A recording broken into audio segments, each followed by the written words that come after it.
جو ہے وہ اس کی تنقید کو کسی بھی صورت میں برداشت کرنے کے لیے تیار نہیں ہے. جو بحیثیت مسلمان ہے، جو معزز شہری ہے، وہ ہر وقت اپنے اداروں کو، اپنے اداروں کے اہلکاروں کو، اپنی ریاست کو، اپنی سرزمین کو، اس سرزمین کو جس کو لا الہ الا اللہ محمد الرسول اللہ کی بنیاد پر حاصل کیا گیا تھا، آج اس بنیاد کی پایہ تکمیلی کے لیے، آج اس کو مضبوط بنانے کے لیے، آج اس کو تکمیل کے مراحل تک پہنچانے کے لیے انشاءاللہ اپنے اداروں کو، اپنے حکمرانوں کو اور اپنے تمام ان گمناموں کو جنہوں نے اس کے لیے اپنا تن من دھن قربان کیا ہے، سپورٹ بھی کریں گے، ووٹ بھی کریں گے، سب کچھ کریں گے. لیکن بات جو چل رہی تھی کہ کسی بھی ایسے حکمران، کسی بھی ایسے بڑے پیشوا کی بات کو اس وقت رد کر دیا جائے جب اللہ اور اس کے رسول صلی اللہ علیہ وسلم کے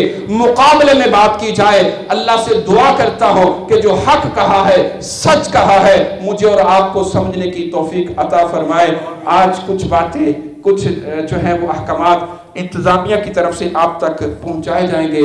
تو آج متعلقہ SHO میری مراد محترم مکرم میرے انتہائی معزز بھائی دوست آج آپ کے ہاں جو ہے وہ تشریف فرما ہے، تو وہ آپ کے سامنے تشریف لاتے ہیں اور وہ آپ سے کچھ باتیں شیئر کرنا چاہتے ہیں. ان کی باتوں کو توجہ کے ساتھ، دل جمی کے ساتھ جو ہے وہ سنیے گا.